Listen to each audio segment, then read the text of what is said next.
लख मुबारक आए सबके जिन पढ़ियो कुरान वा। गोठ आटेरिय मथा अल्लाह जो एहसान वा।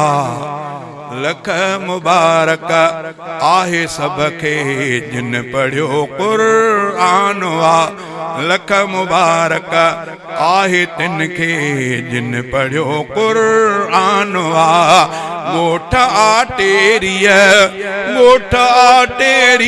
मथा अल्लाह जो एहसान वा।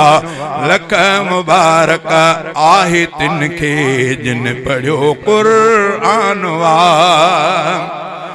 10 पढ़ी तालिब वया न्याणियूं भी आहिनि पढ़ियूं।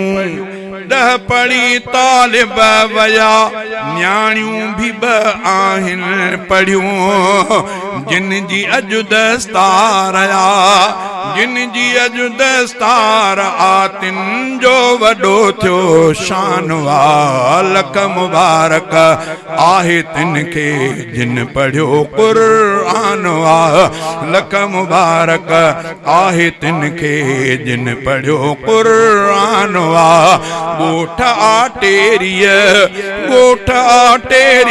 मथा अल्लाह जो एहसान वा।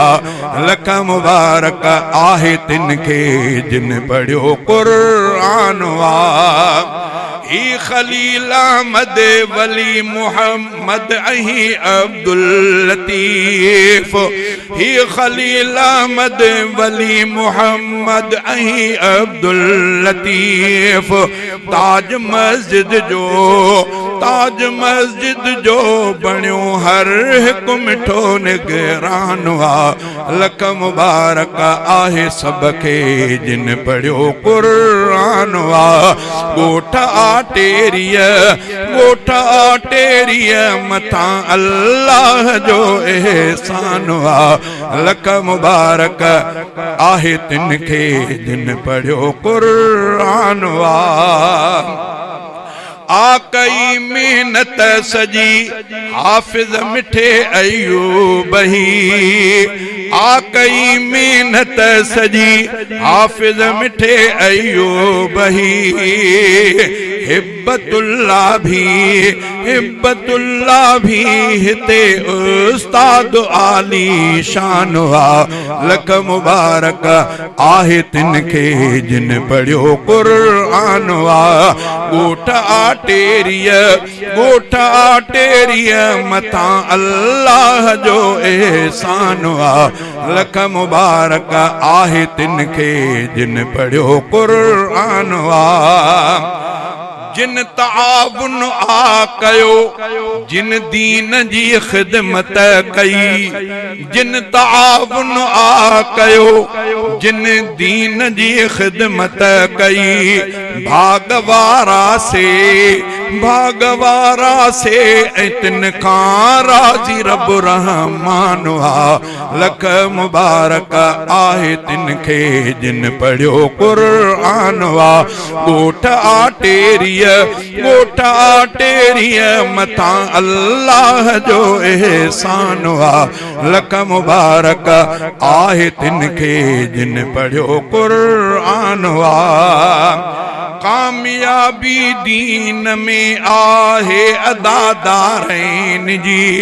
कामयाबी दीन में आहे अदादारैन जी। दीन अल्लाह बख्श अहसन ई सभिन जो मान वा। लख मुबारक आहे तिनके जिन पढ़ियो कुरान वा। गोठ आटेरिय मथा अल्लाह जो एहसान वा।